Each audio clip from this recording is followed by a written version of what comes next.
and welcome to From the Periphery podcast. I'm Karena Avedissian.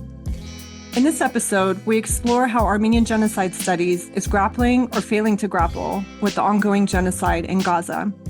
This episode builds conceptually on episode 194 of The Fire These Times, where Elia Ayub spoke with historian Amos Goldberg in an episode titled Holocaust Studies and the Gaza Genocide. I'll post a link to that in our show notes. Our guest today is Elyse Semerdjian, social historian of the Ottoman Empire at Clark University in the U.S. Elyse's research focuses on the experiences of Ottoman Armenian women during and after the 1915 Armenian Genocide. Elyse has spoken out about the field silence on Israel's action. Elyse has spoken out. Oh, I can hear myself now. Elyse has spoken out about the field silence on Israel's actions in Gaza. This conversation comes amid increasing restrictions on free speech at U.S. universities, particularly around criticism of Israel, creating a chilling effect in academia. Fields like Armenian studies, often tied to Holocaust studies, face added pressures from funding dependencies and institutional influences tethered to pro-Israel and Zionist influences. So to start, Elyse shared a troubling incident in a pre-interview chat. So there was a vote on a resolution to publicly condemn the genocide in Gaza, which initially seemed poised to pass and then didn't. Could you walk us through what happened? What was the group? If you don't want to name what it is exactly, that's fine. And kind of how this reflects the fear and the pressure that scholars face right now. Yeah, thanks for having me, Karena. So it was actually almost exactly 1 year ago that it was mostly myself and Rachel Goshgarian, who's at Lafayette College, drafted a resolution, and we took it to the board of the Society for Armenian Studies of that association. I'm still in that association. I'm the vice president. Then it went through some redrafting through committee, and then this is typical, and then it went up for a vote. And at first, it looked like the resolution might pass, and then suddenly it didn't. The last week of voting, the tide changed, and it puzzled us because we didn't know if, was there something we didn't know about the membership? So we did a survey of the membership. The survey's never been analyzed. The data, it was dropped. But the question was, maybe there are some different opinions. We should know our membership, who our membership is, and then the whole situation was dropped. I thought about now that, you have articles, front page of the New York Times about famine and even op-eds about the question of genocide in Gaza in the New York Times. I thought, well, maybe I would try to bring it back through the association. But I talked to a few people, and I feel like the association has spoken. Some of the issues that arose, this always happens. The first issue academics typically raise is we are not a political association. And that is a huge question because I'm also a member of Middle East Studies Association. And so when the BDS vote was being discussed some years ago, and this was 10 years ago, 8 years ago, the discussions were we're not a political association. And so a lot of academics were raising that concern. The counter arguments were, when we have issues like scholasticide, when we have, Rafat al-Arir, one of our colleagues, being murdered, a scholar of Shakespeare and a teacher and professor of literature in Gaza, we have a moral obligation to be involved, to say something when schools or universities are attacked or university professors are murdered. In this case, they were already looking at other offensives on Gaza where schools and educational infrastructure was destroyed. And also our other argument that the advocates for BDS were making was the tying together of universities with the military. We can find that here too. We can find that in almost any setting, but there were a number of different examples they brought to the floor. It was a long process in Middle East studies. That vote did not happen immediately. First, they changed the bylaws to loosen them so that they could say we can speak out on these matters. They took out a word, and I believe it was non-political was the word that they took out of the bylaws. And then it was several years later, maybe 4 or 5 years later, that the vote happened. The vote happened online, and it might have been during COVID. Mm-hmm. So it took a while, and they prepared the way and had created a lot of fora around the question before the vote. Now, with regard to Syrian study or Armenian studies, I think we have complicated viewpoints. First of all, we have Armenians who are from the MENA region.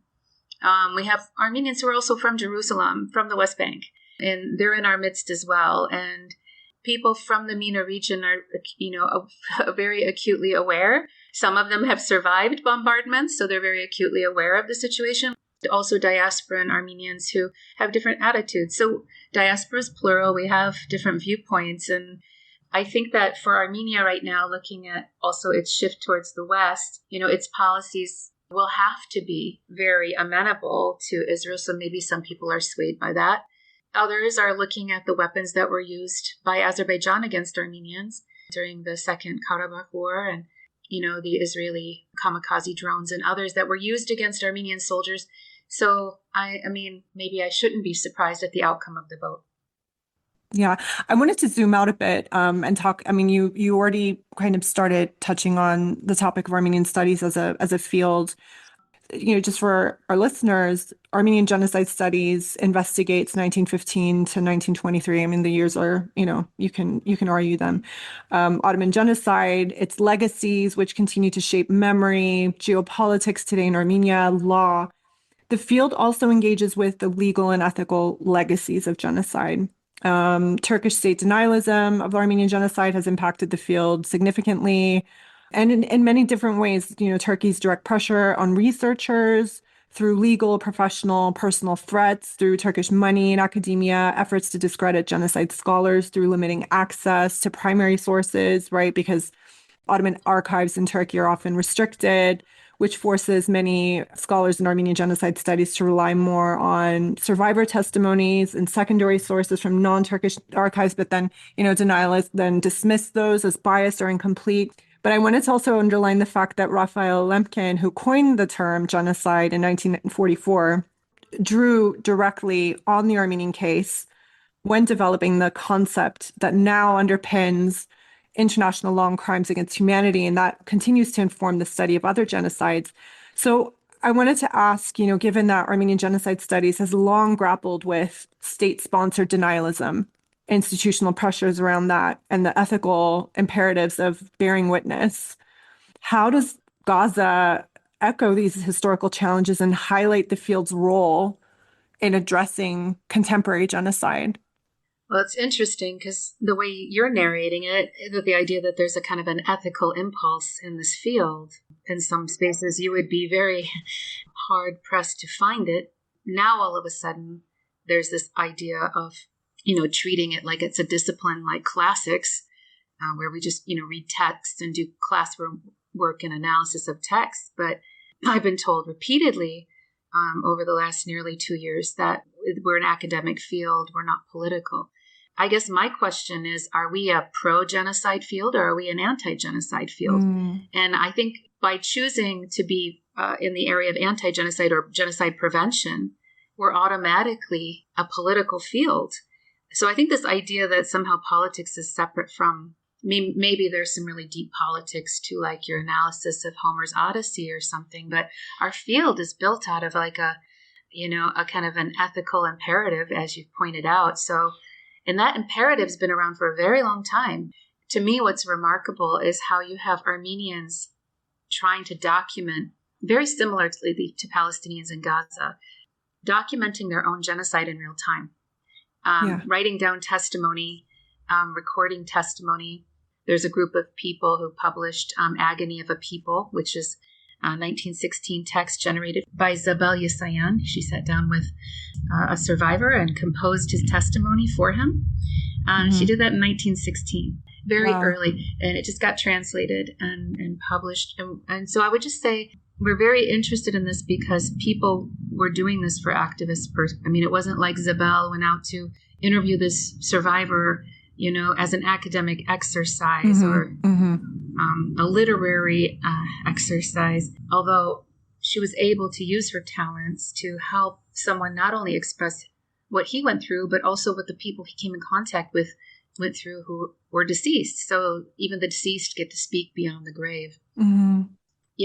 Holocaust studies, it's a very robust field. It's so much larger than Armenian genocide studies. We are kind of the junior sister with much less resources. But, I think it would be almost ludicrous to ask whether or not people in Holocaust studies, to ask them to not have a political viewpoint, on the Holocaust. Yeah. But we've come to this point where we've been conditioned to think that having politics is somehow a greater evil than actually killing people. Yeah. This apoliticization or the resistance to politicize what, is probably already political inherently. Is this a new thing to reject the politicization, quote unquote, of genocide studies, of treating it as like the classics, like you said? Well, I think people were just unaware that, at least in the United States, there is a kind of default politics to some of these fields. Can you imagine Armenian studies that's actually, anti-Armenian? I think it's embedded in the structure of how these positions are funded, how they're tied to these giant hedge funds that we call universities. These are corporate entities. They get nonprofit status, but they are corporate entities that are always looking at bottom lines and profit margins.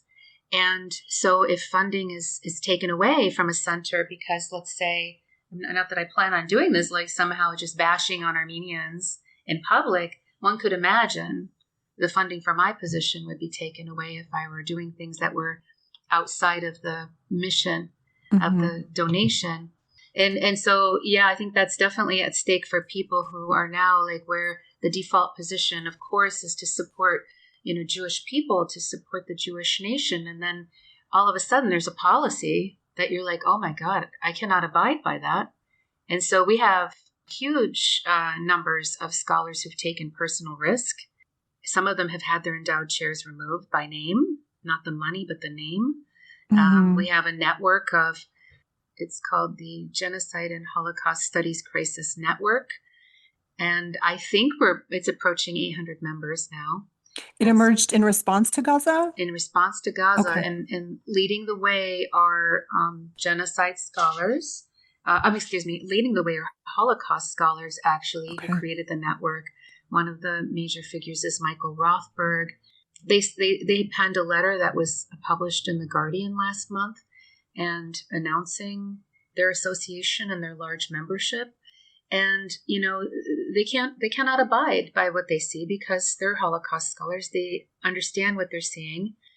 Another person of that order would be Omer Bartov at Brown University. He's done a lot of public speaking and has spoken out and had the op-ed in the New York Times about 2 weeks ago saying, this is genocide. I'm a scholar. I can identify a genocide because the pattern for anyone who's studied Lemkin is crystal clear. The pattern is there. In fact, the starvation pattern is a very silent killer. I wrote a piece about that called Genocide by Attrition, comparing it to Artsakh.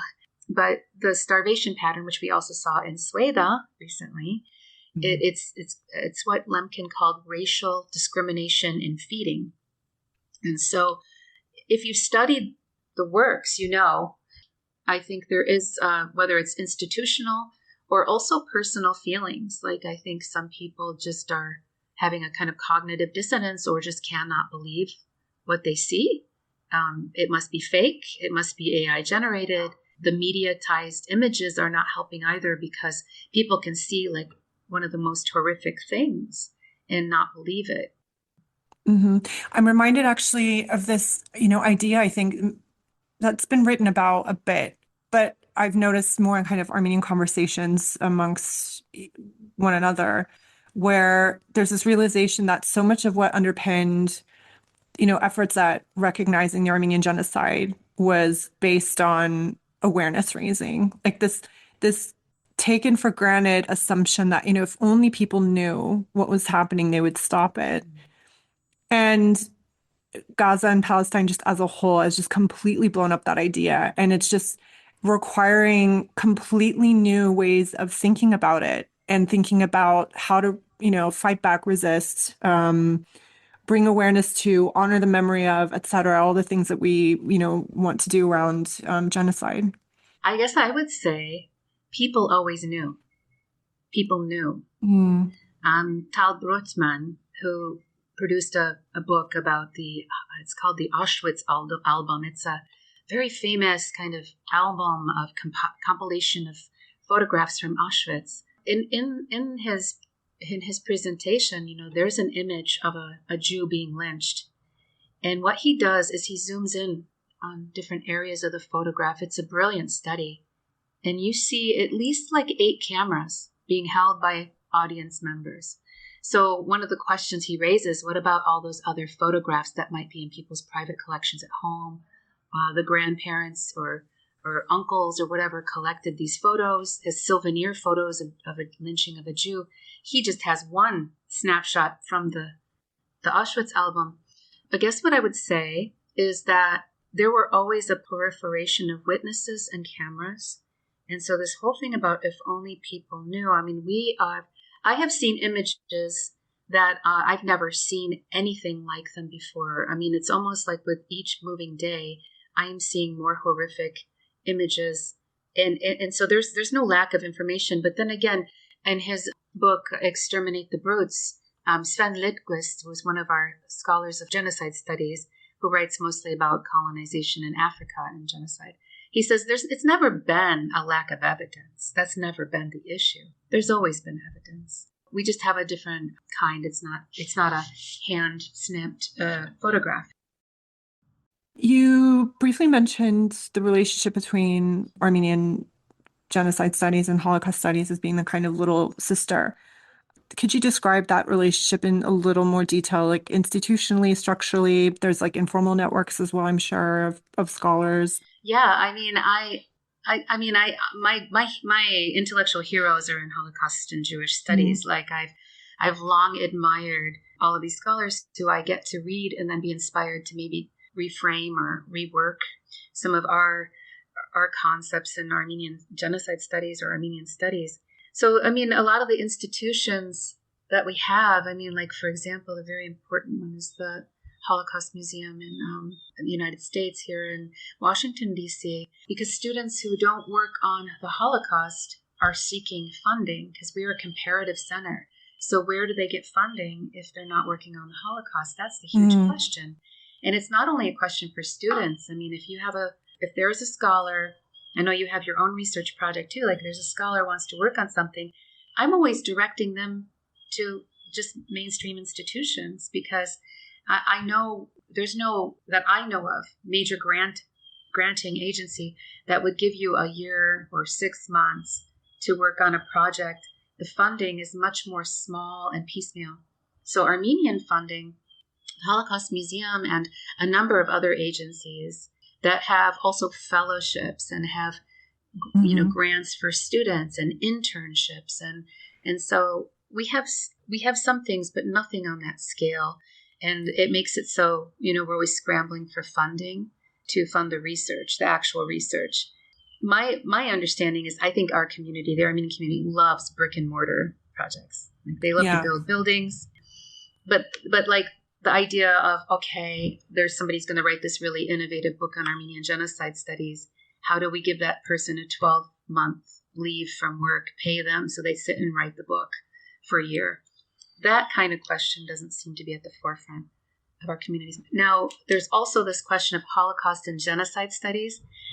There's a scholar, his name is Uğur Ümit Ungür. He's Turkish, wrote an amazing book, The Making of Modern Turkey, that talks about, the Armenian genocide, but also has some very important documents from the Ottoman archives about the beginnings of attacks on Kurds, if we want to call it like this long kind of ethnic cleansing or genocidal process against the Kurds. He's worked on Syria as well. He calls the field Holocaust and Genocide Studies. He calls it cucumber and vegetable studies.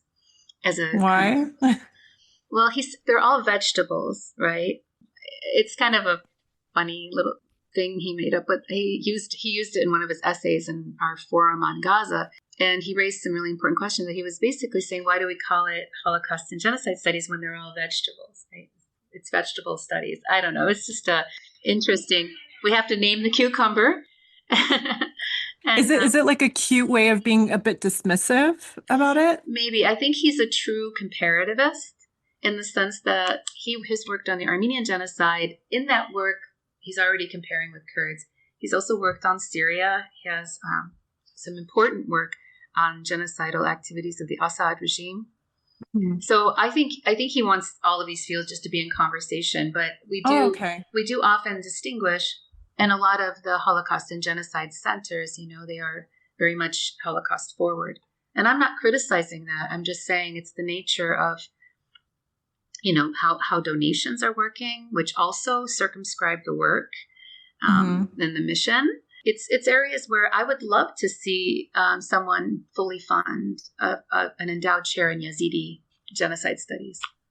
Why is that?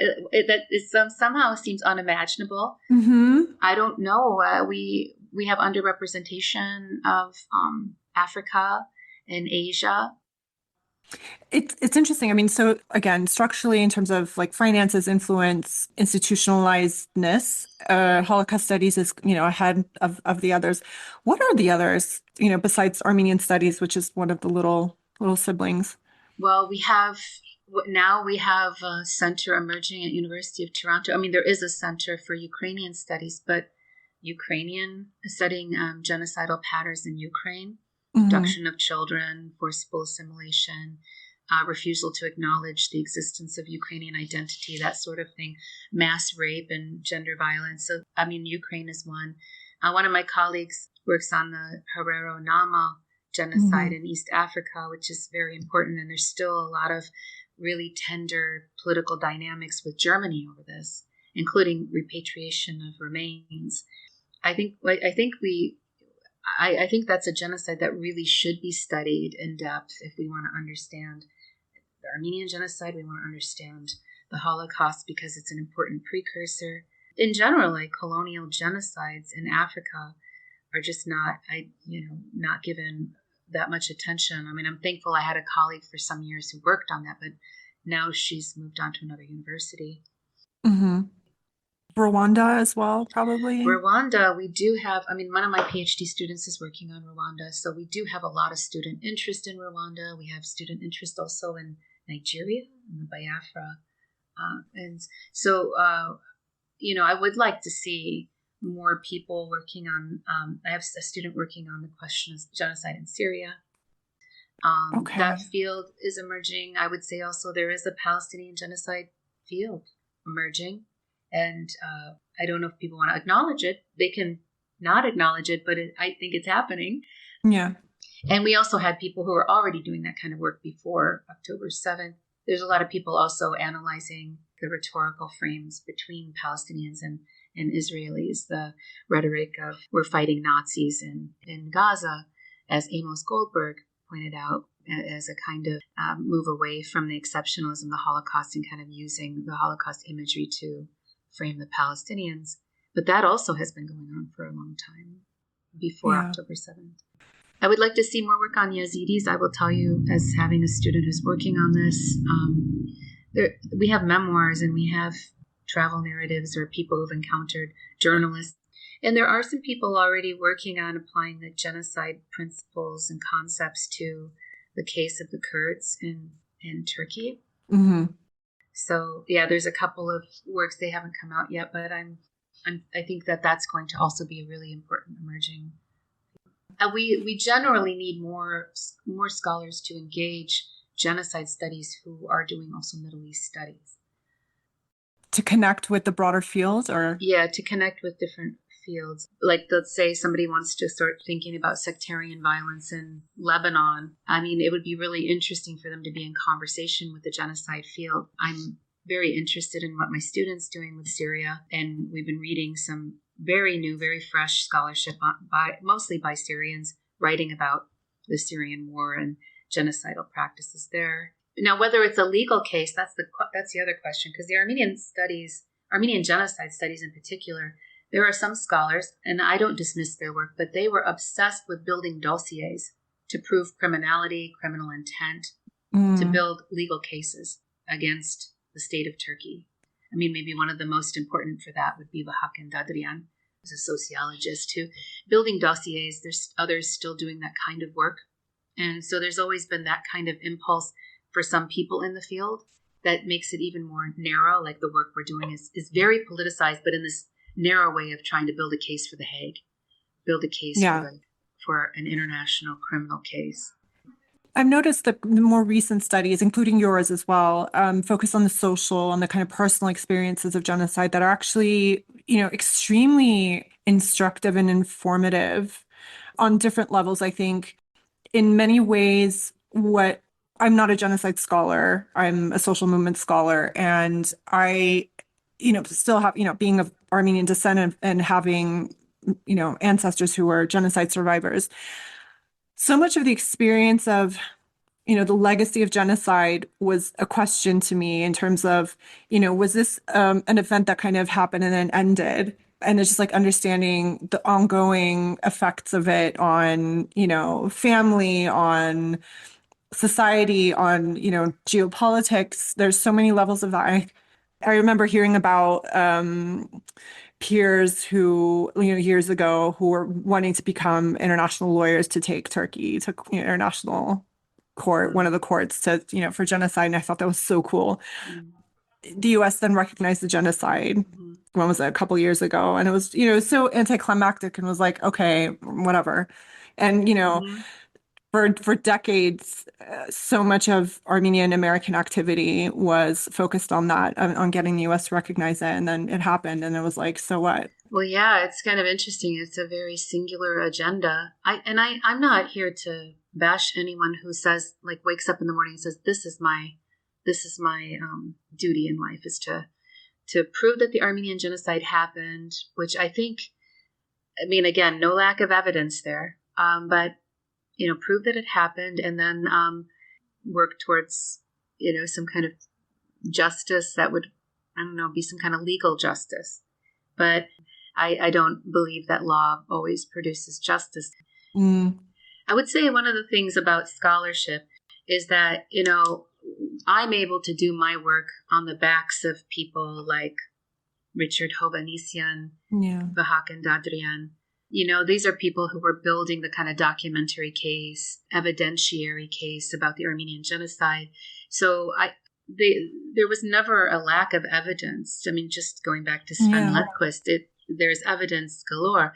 But I would say Vahakan Dadrian was very interested in the Turkish archive.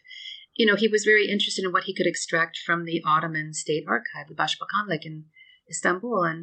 And that's a great archive, right? But I've also sat in that archive and not received my documents.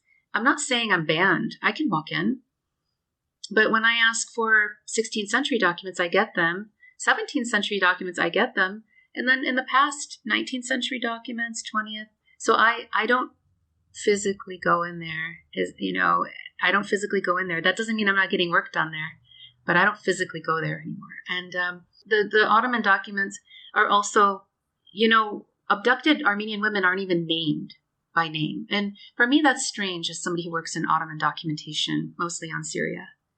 Everyone gets a name when they come to court, but all of a sudden the woman plaintiff doesn't get a name.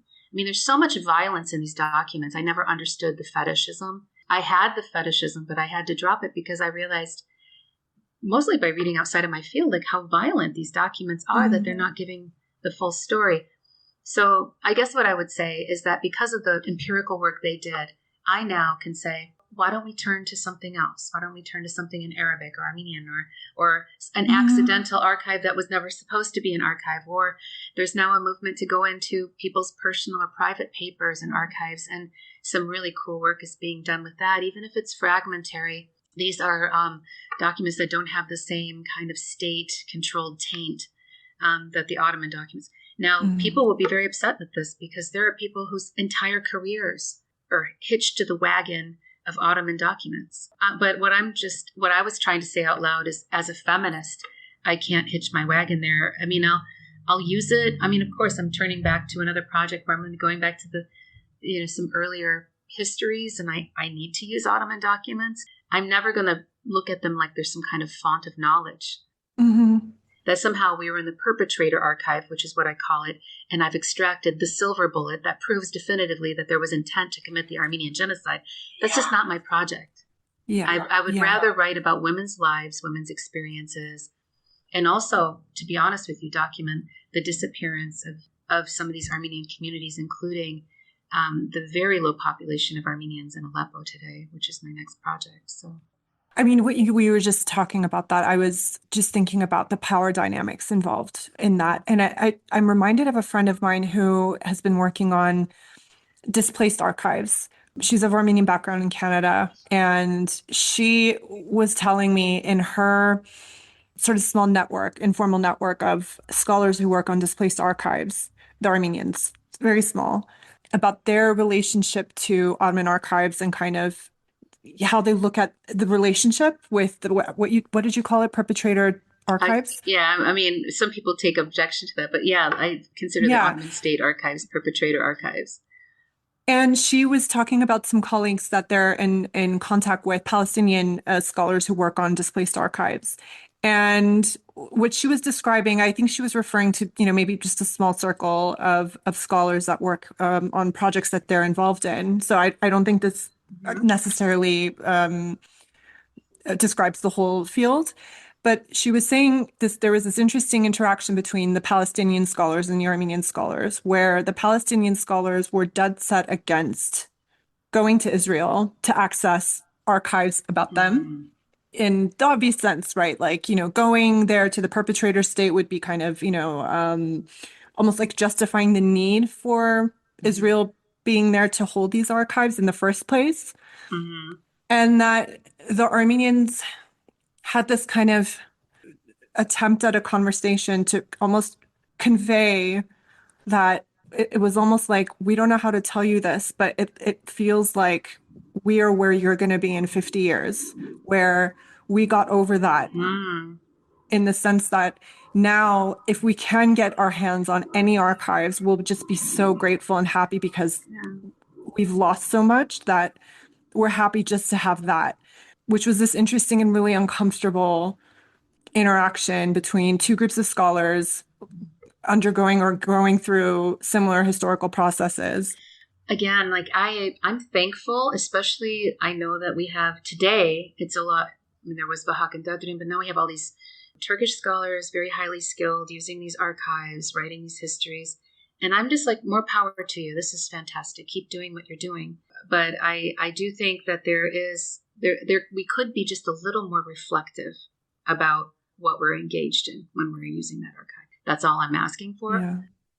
And then what I am asking for is for people to consider just the riches that we have in Armenian. Oh, there's just absolute riches. And I am a latecomer to using Armenian sources. But like, for example, I've just been reading some Hushamadian and they're fantastic, Yeah. These Hushamadian, I won't go through the background. They were headed to the garbage. We were able to get them. And I was working on Armenian women's lamentations for a feminist project.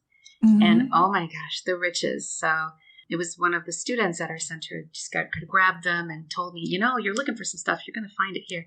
We now are in a position, I would say those early historians, especially Dadrian, was not using survivor testimony.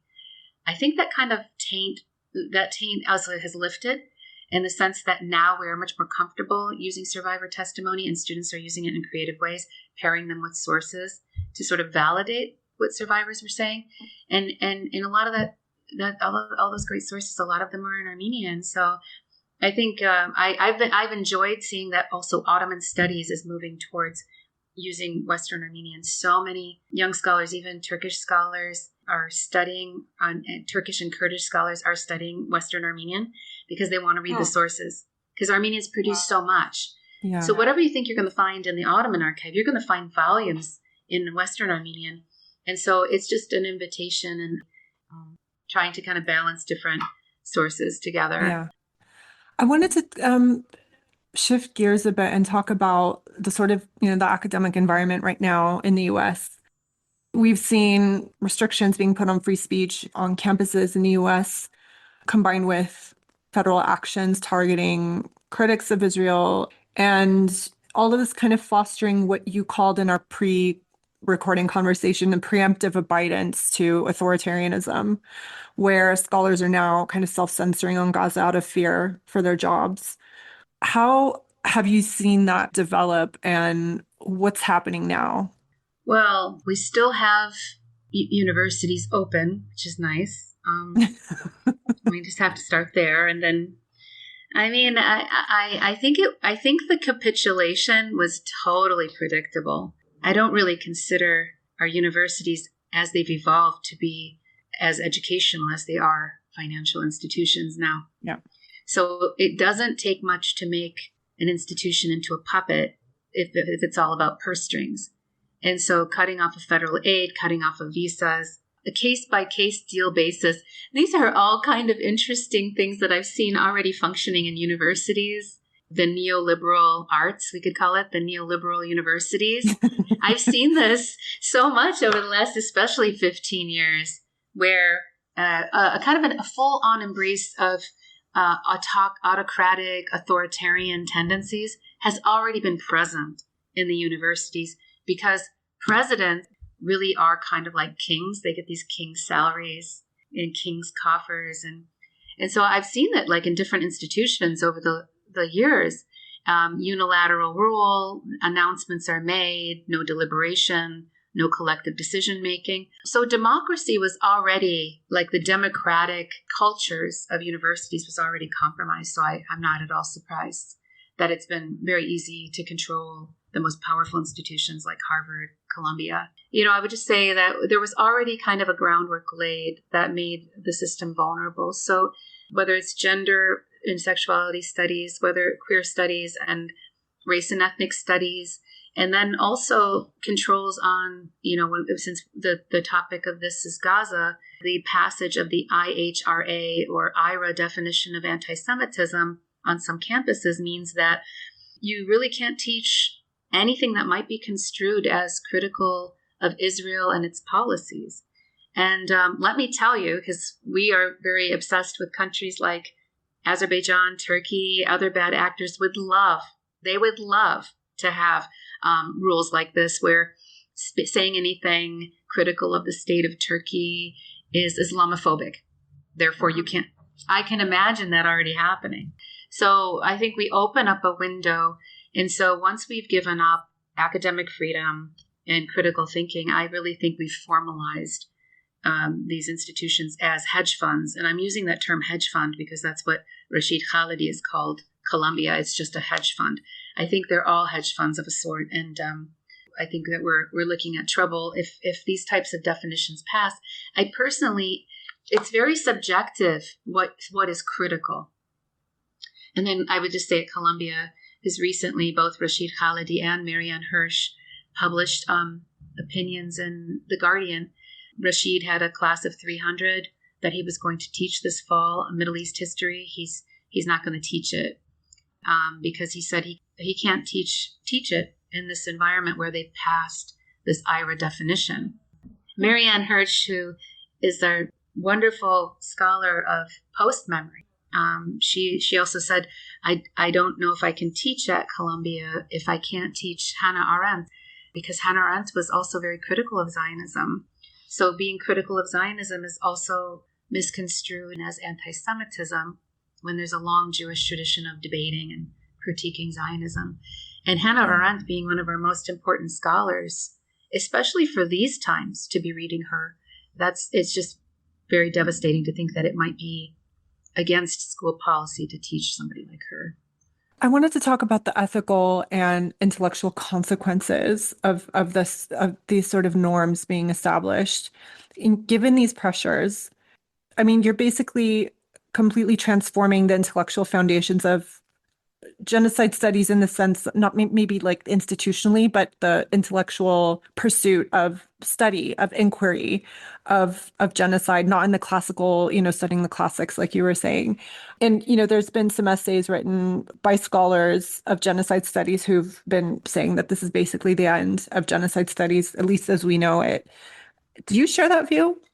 Oh, I don't know if it's the end. I'm somebody who looks at the past, and I'm not sure about the future. Yeah, there were some essays published right after October 7th. One was in Al Jazeera. His name is Abdul Wahab Al-Effendi, published Gaza and the Dilemmas of Genocide Scholars. He was basically saying that the field itself is acting against genocide prevention. I think the whole academy is evolving. And first of all, I do not believe that most of our institutions will be open in a few years. I think many universities are going to close in the US because we already know that the federal funding is being weaponized, and it will be much more effective on poorer institutions. The other ones that stay afloat will comply. So maybe genocide studies will get up a field like white genocide studies, right? All you need is like a Koch brother to fund that shit and it will happen. And, maybe I'm being glib here, but I think that money talks, and people can use in an oligarchy, people can use their wealth in different, very powerful ways.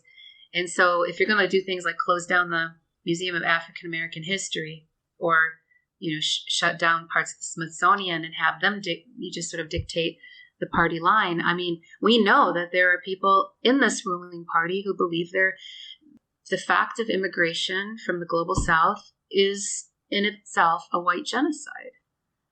I do think that some universities may close because this government is ready to defund if you don't comply. And that will affect genocide studies.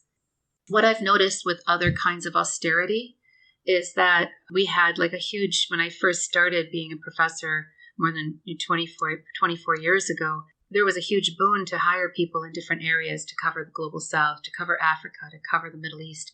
But what happens with austerity is there's always a privileging of American history and European history. So I think over time, those areas will be preserved at the expense of the others. And by that, I mean the others, like the vegetables, like they're just going to be out there. So I'm saying this and I'm doing this. I want to acknowledge that I never thought that I would hold this position, and my position is an endowed chair. So I am in a different position, but the closure of universities and the closure of academic freedom affect me just as much as everybody else, because I don't know what the use of an endowed chair is if there's no university attached to it. So saving American universities, of course, is something I believe in. I'm getting to the last question here, which is kind of maybe a big question, but you were talking a bit about post memory. These are the ways in which trauma memory are passed to subsequent generations, and the kind of constraining of what can be said and not said and studied in universities around genocide, whether it's Gaza or Armenian genocide or other genocides, is impacted, right, moving forward in terms of those post-memory dynamics and the opportunities you have to understand different aspects of those that you would have normally been able to have, really kind of free intellectual inquiries into to understand them.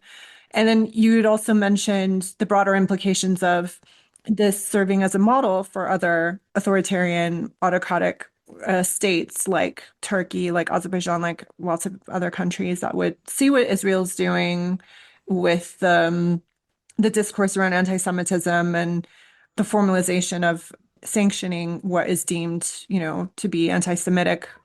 And then you mentioned a few scholars, Rashid Khalidi, Marianne Hirsch, and I wanted to ask what ideas are circulating right now, what conversations are being had in terms of resistance, in terms of alternative storytelling that could perhaps be, at least temporarily for now, until, everyone figures it out, a way to keep the study of genocide going. Boy. In terms of educating, continuing telling these stories. Wow. One of the things that I'm interested in, and some others, there's outreach, getting into the schools, talking to teachers, getting into communities. I think that's one way to do it. And there are people with far more money and vaster resources than we are who can do it. They've already formed different associations that will go and teach you these things from a particular viewpoint. But I mean, the idea that scholars doing it could actually offer maybe a little more balance and not be tied to a particular state's point of view. We did a lot of that post 9/11. I'd like to see more of that.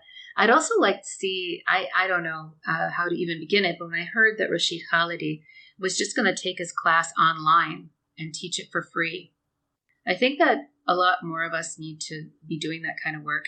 We used to call them teach-ins during periods of political crisis where we would all sit together for a day or two and just learn from each other.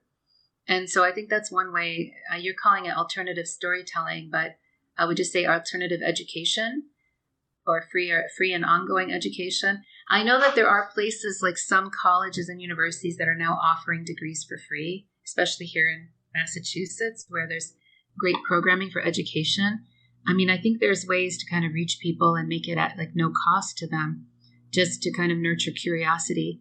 I mean, one of the things about these universities today, I think the more they become corporatized, the more that students are also looking at them a place where they kind of go through these certain motions and get a degree. But nurturing curiosity, which I try to do, it's very hard. It's hard to nurture curiosity. We're fighting the daily shocks of political life. We're fighting people's kind of ongoing residual emotional effects from COVID. We're fighting and trying to get students to be truly curious and separated from their phone and more interfaced with humans in long term could produce a better world. So for genocide scholars, I don't know if other genocide scholars are thinking this way, but I have appreciated Scholars for Peace. It's these videos that a number of Jewish studies and Holocaust scholars have made over the last almost 2 years. They're very informative. They're using TikTok and other things to get these messages out.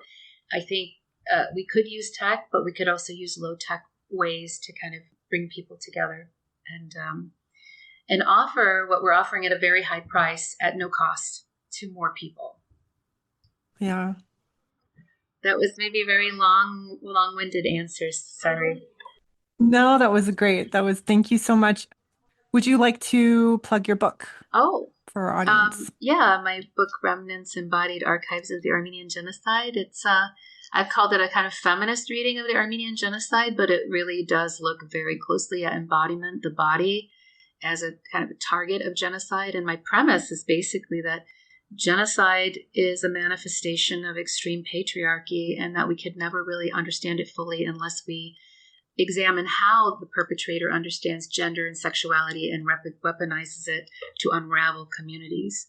Yeah, I invite you to read it. It's a difficult read, but if you can, it's also, originally I wanted it to be a scrapbook, and I couldn't get that to pass with my press, so we had to reframe it, restructure it. But you can read different parts of it. And the third part of the book is actually about bones and Armenian memory practices in and around Deir Zor. And I got to talk to Armenians who went there, who created their own memory practices in a place that's not very well marked, and also talk about some Arab deities, Arab descendants of Armenians who are also carrying forth the memory of the Armenian Genocide. Great, thank you so much. Thank you for having me.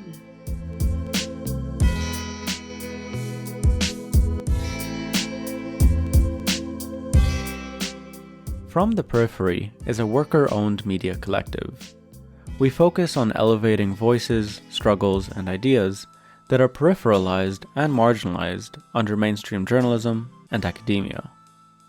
If you like the work we do and want to see more of it, please consider heading over to patreon.com and become a member today.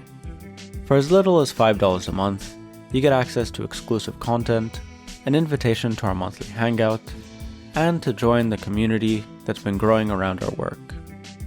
If you can't support financially, there are still a number of ways you can support us. You can leave a 5-star rating on the podcast app you're using to listen, like and subscribe if you're on YouTube, and leave a comment wherever you're listening, all of which helps us against the algorithm. Most importantly, tell your friends and family about us to help spread the word. Thank you so much for listening.